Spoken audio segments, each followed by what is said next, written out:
नमस्कार, पत्रिका टीवी में आपका स्वागत है। आप देख रहे हैं हेलो डॉक्टर का योग शक्ति स्पेशल। मैं हूं निरंजन। शुरू करते हैं आज का शो। योग को लेकर हम विशेष सीरीज़ दिखा रहे हैं और हमारे आज के जो एक्सपर्ट हैं उनसे आपको मिलवा देते हैं। योग गुरु ढाकाराम योगा पीस के फाउंडर हैं। आप वर्ष 1993 से योग की शिक्षा दे रहे हैं और हज़ारों लोगों को स्वस्थ जीवन जीने के लिए प्रेरित कर चुके हैं। योग के साथ वैकल्पिक चिकित्सा पद्धति जैसे acupressure, सुजोग therapy, twist therapy, smile meditation, smile yoga एवं नेचुरोपैथी में भी आपकी विशेषज्ञता है। आपको कई अंतर्राष्ट्रीय पुरस्कार भी मिल चुके हैं। आप इंटरनेशनल नेचुरोपैथी ऑर्गेनाइजेशन राजस्थान के वाइस प्रेसिडेंट भी रह चुके हैं। तो ढाकाराम जी, इस शो में आपका स्वागत है। योग की शक्ति के बारे में तो हम सब जानते ही हैं। आप स्माइल योगा और जो ये मेडिटेशन है इसके बारे में थोड़ा बताइए। ये थोड़ा अलग है, एक ट्विस्ट थेरेपी भी आपकी, तो ये क्या चीज़ें हैं? सबसे पहले तो आपको हमारा मुस्कुराता हुआ नमस्कार और उस पूरे दर्शकों को हमारी तरफ से मुस्कुराता हुआ नमस्कार है, नमन। बहुत बहुत धन्यवाद पत्रिका टीवी का, जिन्होंने मुझे यहाँ निमंत्रण दिया और आप सभी लोगों से रूबरू होने का मौका दिया था कि ये आपके माध्यम से मैं लाखों तक जाऊँगा और उसका जो महत्व है लोग समझ पाएंगे। तो आपने मुझे पूछा कि स्माइल मेडिटेशन क्या है और ट्विस्ट थेरेपी क्या है। अगर स्माइल मेडिटेशन की बात करता हूँ तो ये प्रोफेसर पार्क जेवू ने इसको ईजाद किया था, स्माइल मेडिटेशन। जब मैं जीवन की बहुत सारी गहराई में गया तो आप देखिएगा कि हम जीवन का सारा काम, वैसे स्माइल मेडिटेशन, स्माइल का मतलब मुस्कुराता और मेडिटेशन का मतलब ध्यान, तो मैं कहता हूँ मुस्कुराता हुआ ध्यान। और आप कभी भी देखिएगा, जब आप ध्यान करते हुए देखेंगे, आप अक्सर तो आदमी आंखें बैठा है और मुंह बना हुआ है और बॉडी भी वैसा है। जब मैं बैठा हुआ हूँ तो मैं क्यों ना मुस्कुराते हुए बैठूँ, उस चीज़ को अनुभव करूँ। इसलिए जो ध्यान भी हो तो मुझे लगता है कि मुस्कुराता हुआ हो। और जीवन के सारे काम देखिए, हम जितना भी लाइफ में उठा पटक करते हैं, जो भी काम करते हैं, और इस बार मोदी जी ने जो हमारा 21 जून का जो एक दिया है कि मानवता के लिए योग, और आपको मैं बताऊं भाई साहब कि अगर सारा जो योग जो मानवता के लिए है, उन सब का उद्देश्य क्या है कि हर मानव अपने जीवन में आनंद की अनुभूति करना चाहता है, सुख शांति की अनुभूति करना चाहता है। इसीलिए है कि नहीं है? जब आपने सुख शांति में होगा, आनंद में होगा, तो उसके चेहरे पे क्या होगी? मुस्कुराहट होगी ना। तो मैं कहता हूँ कि मुस्कुराता हुआ ध्यान जो है हो और मुस्कुराते हुए काम भी हो। इसलिए मुस्कुराता हुआ नमस्कार, स्माइल मेडिटेशन क्यों मैं कहता हूँ कि आप जब भी ध्यान करें, मुस्कुराते हुए करें, मुंह बना के नहीं करें। इसलिए वो बहुत महत्वपूर्ण है। कभी चर्चा करेंगे मुस्कुराहट कितना इंपॉर्टेंट है, उसके बिना हम कुछ काम नहीं कर सकते हैं। अगर हम मुस्कुराएंगे नहीं तो हमारे काम अच्छे भी नहीं होंगे। अगर आपका प्रमोशन करना होगा, जब मुस्कुरा कर काम करेंगे तो आपका प्रमोशन होगा। घर में आप खाना बनाती हैं, माताएं बहनें मुस्कुरा के खाना बनाएंगी तो खाना अच्छा बनेगा। दुखी मन से बनाएंगी तो खाने वाले भी दुखी होंगे। तो हम ये चाहते हैं कि जगत में हर कोई मुस्कुराते हुए काम करे, मुस्कुराते हुए रहे। और एक कुंजी हम सबके पास है, बाय बर्थ कहते हैं ना, जन्म सिद्ध अधिकार है जो मुस्कुराहट है। इसलिए मैं हमेशा बोलता हूँ कि मुस्कुराते हुआ ध्यान भी होना चाहिए और मुस्कुराते हुए काम भी होना चाहिए। और आपने दूसरा सवाल हमसे, ट्विस्ट थेरेपी क्या है? हम अपने शरीर को अलग अलग एंगल से ट्विस्ट करके हमारे शरीर में जो बीमारियां होती हैं, जैसे मान लीजिए सिर्फ डिस्क है या घुटनों में दर्द है, गर्दन में दर्द है या किसी भी तरह की दर्द है, कि अगर हमारा बैठने का पोस्चर हम गलत तरीके से ट्विस्ट किए, अगर हम उसको सही प्रकार से ट्विस्ट कर देंगे तो हमारा एंगल सही हो जाएगा। तो हम बॉडी को डिफरेंट वे पे ट्विस्ट करके हम शरीर की बीमारियों का इलाज करते हैं ट्विस्ट थेरेपी के माध्यम से। मान लीजिए मेरा बॉडी का एंगल ऐसा है, अब मुझे क्या करना पड़ेगा? इस एंगल को थोड़ा सा ऊपर लेकर इस तरह ट्विस्ट करना पड़ेगा। बहुत तरीके के ट्विस्टिंग मूवमेंट्स हैं जिसके माध्यम से हम लोगों का इलाज करते हैं ट्विस्ट से, यानी ट्विस्ट थेरेपी। जी बिल्कुल। तो मुस्कुराहट तो जीवन के लिए ज़रूरी है और यदि आपने योग के साथ भी उसको जोड़ लिया तो आपके योग की शक्ति में मुस्कुराहट की ताकत भी जुड़ जाएगी। अच्छा, इस बार जो थीम है अंतर्राष्ट्रीय योग दिवस की, वो ह्यूमैनिटी रखी गई है कि योग फॉर ह्यूमैनिटी। तो लोगों की अभी रुचि तो बढ़ी है इस मामले में और आपने ये जवाब भी दे दिया है कि भाई मुस्कुराहट है, अध्यात्म है, धर्म है, मतलब ये सब योग से जुड़े हुए हैं। तो शारीरिक और मानसिक उस लेवल पे योग किस तरीके से हमें फ़ायदा पहुंचाता है? देखिए ह्यूमैनिटी पे जो अभी हमारा जो 21 ये जो अंतर्राष्ट्रीय योग दिवस है, मानवता के लिए योग, और मुझे ये लगता है कि योग के बिना मानवता के अंदर मानवता आ ही नहीं सकती। जब तक आदमी अपने शरीर से स्वस्थ नहीं होगा, अपने मन से स्वस्थ नहीं होगा, और मैं कहता हूँ आत्मा से स्वस्थ नहीं होगा, तो 100% स्वस्थ नहीं हो सकता। आप देखिए, हम वैसे मैंने आपको पहले बताया कि सारे काम करने का पर्पज है सुख शांति आनंद, और मानव मात्र है जो चाहता है कि जीवन में सारे रास्ते, इवन मैंने ऐसा पाया, आपने देखा होगा, चोरी करने वाला आदमी भी क्या चाहता है? आपने कभी सोचा इस बात पे? इतना सारा माल बरोट लूँगा तो क्या करूँगा? मज़े करूँगा। और उसको मज़ा करने आ जाएगा तो चोरी कर सकता है क्या? नहीं करेगा। कभी भी चोरी करने वाला आदमी अंदर से संतुष्ट रह नहीं सकता, उसके अंदर कहीं ना कहीं फियर रहता है। तो योग का मतलब ही है कि मानवता को कैसे बेहतर से बेहतर बनाने के लिए, और मुझे लगता है कि योग से बड़ी कोई साधन नहीं जो मानवता को मानवता सिखाने के लिए। अगर आदमी रियल में योग करेगा तो लोगों से प्यार भी करेगा, प्यार करेगा तो अभी जैसे आपने देखा यूक्रेन में और इतने सारे फाइट क्यों हो रहा है? क्योंकि हमारा मानवता हम भूलते जा रहे हैं।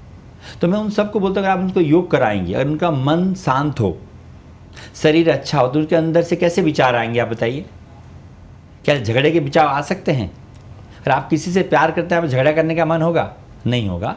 तो योग जो है हमारे मानवता के लिए भगवान का दिया हुआ एक, मैं कहता हूँ, बहुत बड़ा पुरस्कार है, जिसको मैं अपने रग रग में फील करता हूँ।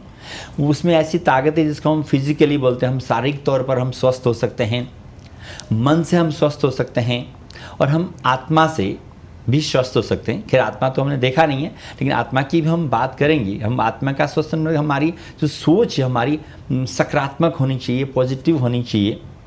लोग कहते तो हैं कि बी पॉजिटिव, लेकिन बी पॉजिटिव होना इतना आसान नहीं है कि कहना बहुत आसान है। तो आपने कभी कभी देखा होगा, मेरे प्यारे दर्शकों को भी बोलना चाहूँगा, आप लोगों ने भी देखा होगा कि आप बहुत सारा परेशान रहते हैं, दुखी रहते हैं, तो आपका मित्र आके बोलता है मस्त रहा कर, दुनिया में सब चलता है। और एक्चुअल में आप देखिए 2 घंटे बाद खुद ही परेशान बैठा हुआ है। ऐसा होता है कि नहीं होता है? होता है। तो मैं कहता हूँ कि हमने ये फील किया, मैं सारे दर्शकों को भी बताना चाहूँगा कि आई कांट चेंज एनीबॉडी पर योग चेंज एवरीवन। हम किसी को बदल नहीं सकते, आप बदल के दिखा दें एक बच्चे को भी, लेकिन योग सबको बदल देता है। योग में वो पावर है। तो जो योग है मानवता के लिए एक बहुत ही उम्दा चीज़ है। मैं सब दर्शकों को कहना चाहूँगा कि लाइफ में योग आपको करना ही चाहिए।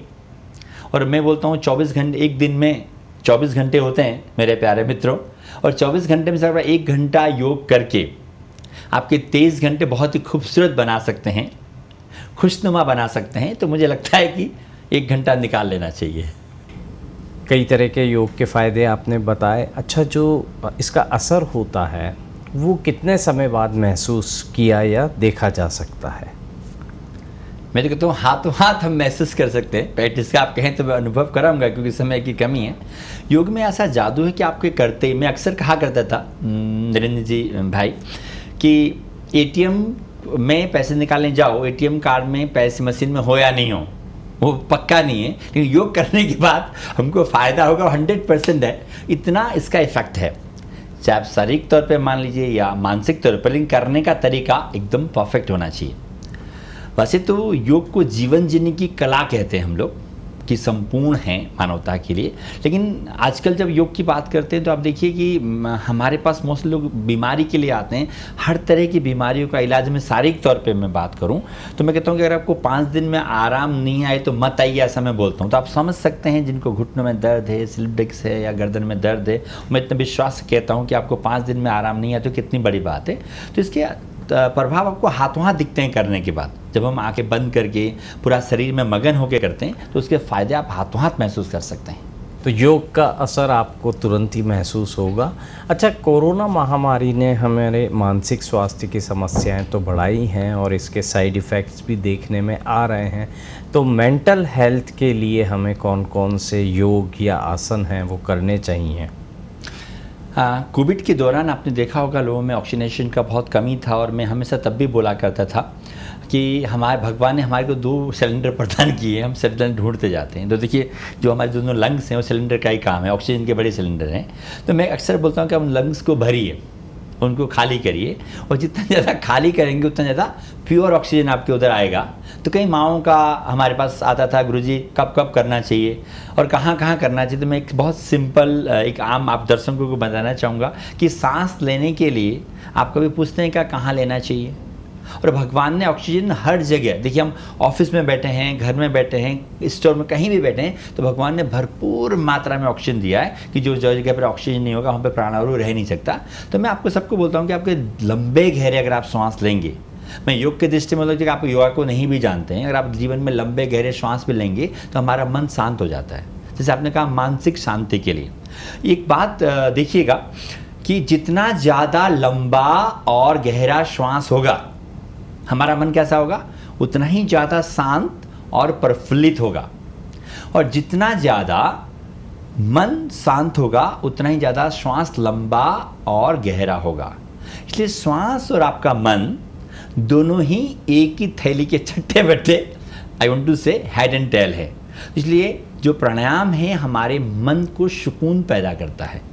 तो आसन क्रियाएं करने से हमारा शरीर अच्छा होता है, तो प्राणायाम करने से हमारा मन स्वस्थ होता है, और साथ में जब हम प्राणायाम करते हैं तो हमारे शरीर का रोग प्रतिरोधक क्षमता बढ़ता है। तो हम अलग अलग लोगों के लिए तो योग की बात कर ही रहे हैं, लेकिन सीनियर सिटीजन भी हमारा ऐसा ग्रुप है जिसको योग की ज़रूरत पड़ती है। और आपने बताया कि आपके पिताजी ने तो 84 साल की उम्र में ही शुरू किया था, और संयोग की बात है कि मैंने भी देखा है कि 80 साल या उससे अधिक के जो लोग हैं वो सुबह पार्क्स वगैरह में योग करते हैं। तो कोरोना के बाद का जो अब समय आया है, तो उन लोगों को योग के साथ किन बातों का ध्यान रखना चाहिए? देखिए, जब बुज़ुर्गों के योग की बात आती है तो मतलब बुज़ुर्ग और बच्चे एक से होते हैं और आपने मेरे पापा का कहा था तो बड़ा मुश्किल था उन्हें 84 साल में योग को शुरू कराना। लोग बोलते हैं कि हम 84 साल में योग करेंगे कैसे, हम बुज़ुर्ग हो गए। क्योंकि उम्र बढ़ने के साथ जब हमारे बच्चे हो जाते हैं तो हमारे घर वाले उतना केयर नहीं कर पाते हैं, थोड़ा सा मानसिक हमारी तनाव होती हैं। आप देखिए शरीर शिथिल होने लग जाता है। जिस तरह से हमारी मांसपेशी स्ट्रांग होती है आफ्टर 60, जब बुजुर्ग होते हैं तो हमारी मसल्स वीक होती हैं, हमारी जॉइंट्स काम करना बंद कर देते हैं, या बहुत उसकी गति शिथिल होती है। तो बुजुर्गों के लिए तो बहुत ही फ़ायदेमंद है उनकी मांसपेशियों को मजबूत करने के लिए, उनके स्वास्थ्य को अच्छा करने के लिए, इम्यूनिटी बढ़ाने के लिए। तो इट्स अ वंडरफुल वो बुजुर्गों के लिए। तो बहुत छोटी छोटी क्रियाएं हम बोलते हैं कि बुजुर्ग को कैसे करें, हम नहीं कर सकते। तो बहुत जैसे गुल्फ नमन है, मुस्टिका बंद है, या कंधे की छोटी छोटी क्रियाएं हैं। हालांकि जब अभ्यास करते हैं तो बॉडी के अंदर अपने आप मोबिलिटी बनने लग जाती है। तो उन लोगों के बॉडी में मोबिलिटी हो, मसल स्ट्रांग, उसके लिए आसन बहुत अच्छा है, उनके मानसिक शांति के लिए बहुत अच्छा है। तो मैं मानता हूँ कि जितना भी मैं बोलूँ उनको किस हिसाब से उनके लाइफ में महत्वपूर्ण मैं बता नहीं सकता, कि चीज़ करने से ही पता चलती है। तो उन लोगों को ज़रूर करना। देखिए उम्र के साथ हमारे लंग्स की कैपेसिटी कम हो जाती है। जब हम प्राणायाम करते हैं तो लंग्स की कैपेसिटी बढ़ जाएगी। बुजुर्गों में आपने देखा होगा कोल्ड कफ की समस्याएं ज़्यादा होती हैं, लाइक ए चिल्ड्रेन, कहते हैं ना बच्चे। तो उनके ये जो इस तरह की अस्थमा की बीमारी है, खांसी है, सर्दी जुकाम है, उनको नहीं होंगी। प्लस उनके पैरों में दर्द होता है तो दर्द नहीं होगा, है तो धीरे धीरे राहत मिलेगा। तो इस प्रकार से उनकी किडनी स्वस्थ रहेंगी, सारे ऑर्गन्स स्वस्थ रहेंगे। तो बुजुर्गों के लिए योग बहुत ही हर तरह से, हर मायने से बहुत ही फायदेमंद है। सो ये सब चीज़ें हैं। अच्छा जी बताइए। बुज़ुर्ग लोगों के साथ एक पाचन की भी समस्या रहती है कि उनको एक तो भूख नहीं लगती, और यदि खाते भी हैं तो उसको पचाने में उनको समस्या आती, क्योंकि उम्र के साथ हमारी जो शारीरिक क्रियाएं हैं, अंग हैं, प्रणालियां हैं, वो भी मंद होते जाते हैं। तो ऐसे कौन से योग हैं जो कि उनके पाचन तंत्र को ठीक रखने में मददगार हो सकते हैं? आपने बहुत अच्छा सवाल किया, दिल मेरा गदगद हुआ। इसी से मुझे याद आया कि हमारा काम ही मोस्टली है कि जो लोग योग नहीं कर सकते हम उनको योग कराने में हम समर्थ हैं। भगवान ने ऐसी हमें एक शक्ति दी है, ऐसा ज्ञान दिया है। तो मैं हमेशा बोलता हूँ जो लोग नहीं कर सकते योग, वो हमको याद करते तो हम लोग उनको प्रॉप्स के सहारे से योगा कराते हैं। प्रॉप्स का मतलब आपने घर में मसंद है, तकिया है, बेल्ट है या चुन्नी है, उसके माध्यम से उन लोगों को किस प्रकार से योगा कराया जाए हम उसको देखते हैं। जैसे जैसे उम्र बढ़ती जाती है, शरीर की क्षमता कम हो जाती है, तो उसके लिए हमारा एनर्जी बढ़े, उसके लिए हम इस तरह से सुप्त बदकोणासन है, सुप्त सुखासन है, आप उसमें बैठ जाते हैं और आपके हाथ ऐसे हो जाते हैं, आपका छाती फूल जाता है, तो उसमें प्राणायाम करना नहीं पड़ता, अपने आप हो जाता है। मतलब सिस्टम इतने अच्छे सिस्टम कि आपको आसन नहीं कर रहे हैं, आप आराम से पोस्चर में बैठे हैं और आपको उस आनंद का, आसन का पूरा फ़ायदा मिल रहा है, प्राणायाम का फ़ायदा मिल रहा है। तो इस प्रकार से बहुत सारे आसन हैं जिसको हम प्रॉप्स के सहारे कराते हैं। तो जितने भी हमारे माताएँ पिताएँ जो बुज़ुर्ग हैं या हमारे दादा दादी जो सोचते हैं कि हम योगा नहीं कर सकते, मैं कहता हूँ आप 100% कर सकते हैं, कि योग ही ऐसा है जो हर कोई कर सकता है। इसलिए तो हमारा जो इस 21 जून का वो बना ना, योग मानवता के लिए, और मानव में बुजुर्ग भी आते हैं, बच्चे भी आते हैं, बीमार भी आते हैं, स्वस्थ भी आते हैं। तो ये जो प्रॉप्स के साथ जब उनको योगा कराते हैं तो उनकी इम्यूनिटी सिस्टम अपने आप बढ़ जाती है। और मुझे याद है जब मेरे बाबा अस्पताल में भी थे तो मेरा जो प्रॉप्स है मैं अस्पताल में लेके जाता था, और उससे उनको फ़ायदा कि वो जल्दी रिकवर हो जाते थे। बीमार होना अलग बात है, जब हमारा रोग प्रतिरोधक क्षमता अच्छा होगा, प्राणवायु नेचुरल तरीके से अंदर जाएगा, तो हमारा बॉडी जल्दी हील करता है। तो योग करने से, प्रॉप के साथ करने से हीलिंग बहुत अच्छा होता है। तो बुजुर्गों के लिए बहुत अच्छा है योग, ये सब चीज़ें हैं। अच्छा, आपने प्रॉप्स की बात कही तो इससे ये सवाल भी आया कि कुछ ऐसी अवस्थाएं या ऐसी स्थितियां भी आती हैं जीवन में कि हम ज़मीन पर बैठकर योग नहीं कर सकते हैं, तो उस समय क्या कुर्सी पर या अपने पलंग पर हम बैठ के भी योगा कर सकते हैं? आपने बहुत अच्छा सवाल किया, क्योंकि एक आम जनों का है कि मैं नीचे नहीं बैठ सकती, मैं कहाँ बैठ के करूँ। तो मैं आप सभी को कहना चाहूँगा योग करने का मन होना चाहिए। मैंने पहले भी बोला था, मैं ट्रेन में भी करता हूँ, एरोप्लेन में भी करता हूँ। तो आप जैसे आप प्राणायाम कर रहे हैं, तो मैंने कुर्सी पर आपको प्राणायाम करके दिखाया था, या तो आप जहाँ मन हो, आप बिस्तर के ऊपर करिए, कुर्सी के ऊपर करिए, सोफे के ऊपर करिए, ऑफिस में करिए तो सही। आजकल तो नया जगत में कॉर्पोरेट योगा आया है, मतलब आप कुर्सी में बैठे बैठे योगा करिए। तो मैं सबको कहना चाहूँगा कि आप कहीं पर भी करें। जैसे मैं यहाँ पर बैठा हूँ, तो मैं देखिए मैं आराम से बैठा हूँ, तो देखिए यू कैन सी, मैं अपने हाथों को गोलाकार घुमाता हूँ, तो देखिए मेरे कंधों का जकड़न दूर हो जाएगा। मुझे कहीं जाने की आवश्यकता नहीं है, देखिए एकदम नहीं है ना, कर सकता हूँ। मुझे यहाँ पर ट्विस्ट करना है तो मैं अपने कुर्सी के ऊपर ट्विस्ट कर सकता हूँ। तो बहुत सारी चीज़ें हैं, आपके करने का मन होना चाहिए। आप कहीं पर भी करें, लेकिन करें ज़रूर। मैं तो कहता हूँ किचन में भी कर सकते हैं, आपका मन होना चाहिए। ताड़ासन किचन में किया जा सकता है, आपके बेडरूम में किया जा सकता है, आपके हॉल में किया जा सकता है, छत में किया जा सकता है। तो योग सर्वत्र है, हर जगह है, बस हमारा दिल मजबूत करके करने की ज़रूरत है। अच्छा, योग करने का शरीर को पूरा फ़ायदा मिलता है, और मिले इसके लिए हमें लगातार कुछ देर तक आसन करना चाहिए, या फिर थोड़े थोड़े टारगेट सेट करके भी हम योगासनों का लाभ ले सकते हैं? वैसे तो आप थोड़ा थोड़ा करके भी आप ले सकते हैं। अगर आपको अच्छा फ़ायदा चाहिए तो मुझे लगता है कि एक टारगेट सेट होना चाहिए। कम से कम किसी भी आसन को करते तो होल्डिंग कैपेसिटी ज़रूर होनी चाहिए। अगर आपने आसन करके होल्डिंग कैपेसिटी नहीं रखा तो आपको उतने अच्छे फ़ायदे नहीं मिलेंगे। तो सपोज एक ताड़ासन की अगर मैं बात करता हूँ, सिंपली मैं दर्शकों को बैठ के बताना चाहूँगा, अगर मैं ताड़ासन भी करता हूँ तो मैं हाथ कैसे लेके जा रहा हूँ और कैसे इसको टर्न कर रहा हूँ, और जब मैं करूँ तो पूरा हाथ पे मेरा ध्यान हो, आंखें मेरे बंद हों, धीरे धीरे हाथों को मैंने ऊपर ले लिया, इस प्रकार से उंगली को फंसाया और टर्न किया। देन मुझे फोकस करना था कि मेरा पूरा ध्यान मेरे शरीर में हो, मेरा कंधा है, मेरा छाती है, मेरा पेट है, मेरा स्पाइन है। इस प्रकार से कम से कम 1 मिनट होल्ड करें आप कम से कम। देन धीरे धीरे हम लोग आसन से जैसे जाते हैं, ठीक उसी प्रकार से आते हैं, तब हमें आसन का बहुत फ़ायदा होता है। जब मैं ताड़ासन की, एक आसन की ही अगर मैं बात करता हूँ, तो लोग फटाफट जाते हैं, फटाफट आते हैं, उसमें मन विचलित रहता है। आप चाहते हैं कि मेरा मन भी शांत हो और आसन करने से प्राणायाम का भी फ़ायदा हो, तब आसन बहुत धीरे होना चाहिए, आंखें बंद होना चाहिए, पूरा ऑब्जर्वेशन, मतलब हमारे शरीर के कौन कौन से मसल्स, कौन कौन से जोड़, कौन से अंग में क्या इफेक्ट आ रहा है, आप उसको देख के करेंगे तो उस आसन का 80% आपको फ़ायदा मिलता है। मैं कहता हूँ 100 ही, अगर आप 100% भाव से करते हैं तो। मोस्टली आजकल जब हम योग करते हैं, आसन करते हैं तो बहुत जल्दी जल्दी करते हैं, और हमारा टारगेट होता है कि सूर्य नमस्कार 120 बार कर दिया। मैं कहता हूँ क्या ज़रूरत है प्यारे मित्रों 120 बार करने का। अब एक बार भी ढंग से सूर्य नमस्कार करते हैं तो उसके फ़ायदे उस 100 सूर्य नमस्कार से भी ज़्यादा मिलेंगे।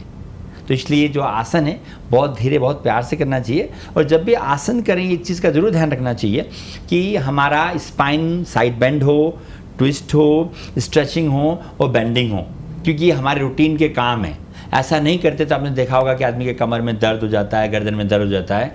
और साथ में ऐसे 2 आसन होने चाहिए कि उनके पैर के मसल्स में भी काम करें।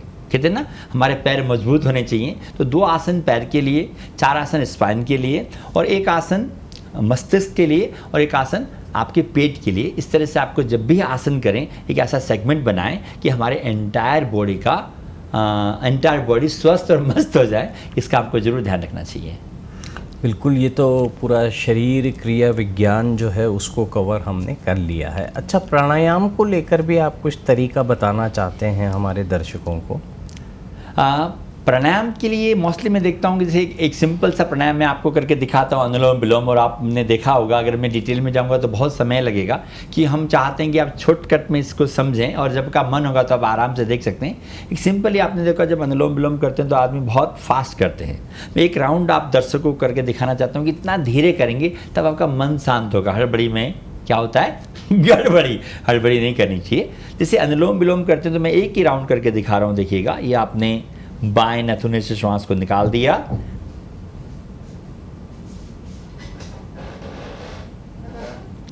और बाएं नथुने से एकदम धीरे धीरे, श्वास का आवाज नहीं आना चाहिए, इतना धीरे धीरे आपने श्वास लिया,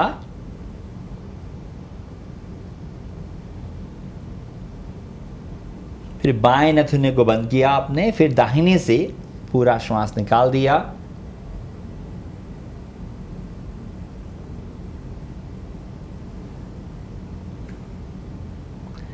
फिर आपने दाहिने से लिया,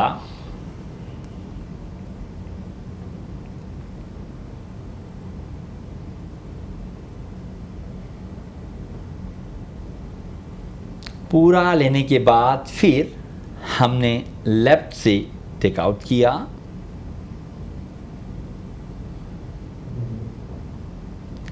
फिर वापस हमने बाएं से लेकर छोड़ दिया। इतना धीरे धीरे करना होता है। तो जब हम प्राणायाम करते हैं तो श्वास की आवाज़ आप तक भी नहीं आए, ऐसा होता है।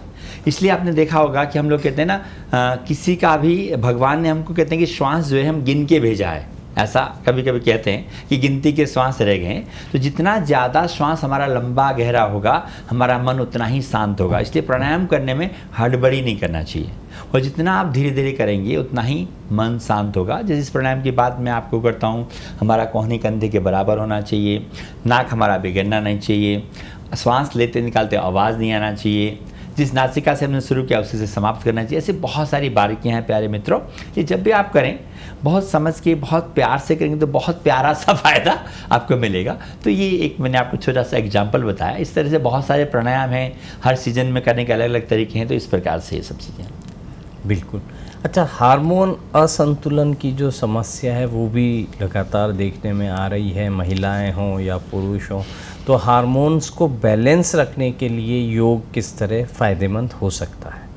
आपने बहुत अच्छा सवाल पूछा और इसका मेरे पास बहुत अच्छा जवाब है। हार्मोनल डिसऑर्डर्स के लिए योग से बढ़िया और कुछ सिस्टम नहीं हो सकता। और जब मैं इंडोक्राइन सिस्टम की बात करता हूँ, हार्मोनल डिसऑर्डर्स मतलब हमारे इंडोक्राइन सिस्टम, अंतःस्रावी ग्रंथियों को अच्छे करने के लिए योग बहुत ही अच्छा है। उसमें स्पेशल शीर्षासन, लेकिन आप करिएगा मत, किसी के देख में करिएगा। हार्मोन्स को सही कर, हार्मोनल जो हमारी हार्मोनी है, हमारे इंडोक्राइन सिस्टम को सही करने के लिए बहुत अच्छा आसन है शीर्षासन, सर्वांगासन, सेतुबंध सर्वांगासन। ये आसन हमारे हार्मोन्स पे काम करते हैं। फिर दूसरे भी बढ़िया बात है कि हमारे हार्मोन्स हुए क्यों, बिकॉज हमारे लाइफस्टाइल से। तो हार्मोन्स को सही करने के साथ अपने लाइफस्टाइल को सुधार करते हैं, अपने खान पीन को और बेहतर तरीके से, और आसन मैंने हार्मोन्स के साथ, हार्मोन्स इंपॉर्टेंट नहीं है शरीर में। और जैसे मैंने पहले ही वाले सेगमेंट में बताया था कि हमारा स्पाइन का भी होना चाहिए, पैरों का भी होना चाहिए, मन शांत रखने प्राणायाम भी करना चाहिए। तो ये बहुत ही अच्छा है हार्मोन्स को बैलेंस करने के लिए योग में जो सिस्टम्स हैं। So it's a wonderful system are there. So मुझे लगता है कि मैंने 2-3 आसनों के नाम तो दिए, ये आपके हार्मोन्स पे ज़बरदस्त काम करते हैं। हड़बड़ी मत करिएगा। लोग कहते हैं कि 1 दिन किया 2 दिन किया आराम नहीं आया, कम से कम किसी भी चीज़ को रिजल्ट लेने के लिए, हार्मोन से रिलेटेड कौन कौन से प्रॉब्लम, थायराइड हुआ, पैनक्रियाज हुआ, है ना, पैराथायराइड हुआ, हमारे गोनाड्स जननी उससे संबंधित समस्याएं हुआ, आजकल माताओं में पीसीओडी की समस्या आई है, वो हुआ। इस तरह की सभी समस्याओं को करने के लिए योग इज अ वंडरफुल सिस्टम। वैसे तो सभी के लिए, मानव जाति के लिए बहुत ही वंडरफुल है, लेकिन हार्मोन्स के लिए भी बहुत ही प्यारा सिस्टम है योग में। लेकिन उसको सिस्टम से करना, नियमित करना और किसी अच्छे जानकार के अंडर में करना, वो महत्वपूर्ण होता है। कभी कभी क्या होता है कि हमने करते लिए तो उन्होंने ऐसा बताया था और फ़ायदे नहीं है, तो निराश हो जाते हैं। हो सकता है हम किसी गलत रास्ता में जा रहे हों।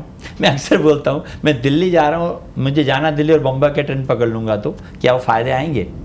नहीं आएंगे। तो मैं जिस समस्या के लिए कर रहा हूँ, उस समस्या के लिए जो हमारा सिस्टम है और उसको प्रॉपर वे पर करेंगे तो 101% कितना, 101% फ़ायदा होगा ही होगा हार्मोन्स में भी। बिल्कुल। तो योग को लेकर आपने बहुत सारी जानकारी तो दी है, लेकिन अब हम इसको सम अप करें, इसका समापन करें, तो 1 या 2 लाइन में आप हमारे दर्शकों को क्या टिप्स देना चाहें? मैं चाहूँगा कि जीवन सारे काम हम खुशियों के लिए करते हैं, तो किसी भी कंडीशन में अपने खुशी को मत गंवाइए। आप हमेशा मस्त रहिए, स्वस्थ रहिए, हंसते खेलते रहिए। उसके लिए सबसे अच्छा साधन है आप योग, मतलब आसन, प्राणायाम और ध्यान का नियमित अभ्यास करिए। 1 घंटा दें, इसलिए मैं बोलता हूँ 1 कदम श्वास से आनंद की ओर। उसके लिए आप सभी नियमित, सिर्फ 21 जून को नहीं कि हम सब इकट्ठा होकर करें। सभी माताओं, भाइयों, बहनों से हाथ जोड़कर नम्र निवेदन करता हूं कि अपने जीवन में योग करें। ये दृढ़ करें कि योग बिना करे हम खाना नहीं खाएंगे, नाश्ता नहीं करेंगे, इस संकल्प के साथ। और मुस्कुराते रहें, जो मेरा सबसे इंपॉर्टेंट है कि आप जीवन में मुस्कुराते रहें और ये मुस्कुराहट सभी तक फैलाएं। अगर आप मुस्कुराते रहेंगे तो आप किसी का बुरा नहीं चाहेंगे, और मानवता के लिए उससे बड़ी उपलब्धि कुछ नहीं हो सकती है। बिल्कुल, मानवता के लिए योग जो है वो एक अलग तरह का योग लेकर आया है, और हमारी तो हर सांस ही योग है। योग के कारण हम सांस ले पा रहे हैं, योग के कारण हम सांस नहीं ले पा रहे हैं। तो जीवन में कई तरह से योग जुड़ता है, लेकिन कोशिश कीजिए कि आप अपने शरीर के लिए कोई ना कोई व्यायाम या एक्सरसाइज या ध्यान उसका ज़रूर जोड़ें। योग गुरु ढाकाराम जी को हम धन्यवाद कहेंगे, उन्होंने हमारे दर्शकों को इतनी उपयोगी जानकारी दी। हेलो डॉक्टर में आज के लिए बस इतना ही। कल फिर मिलेंगे। देखते रहिए पत्रिका टीवी और रखिए अपनी सेहत का ख्याल। नमस्कार।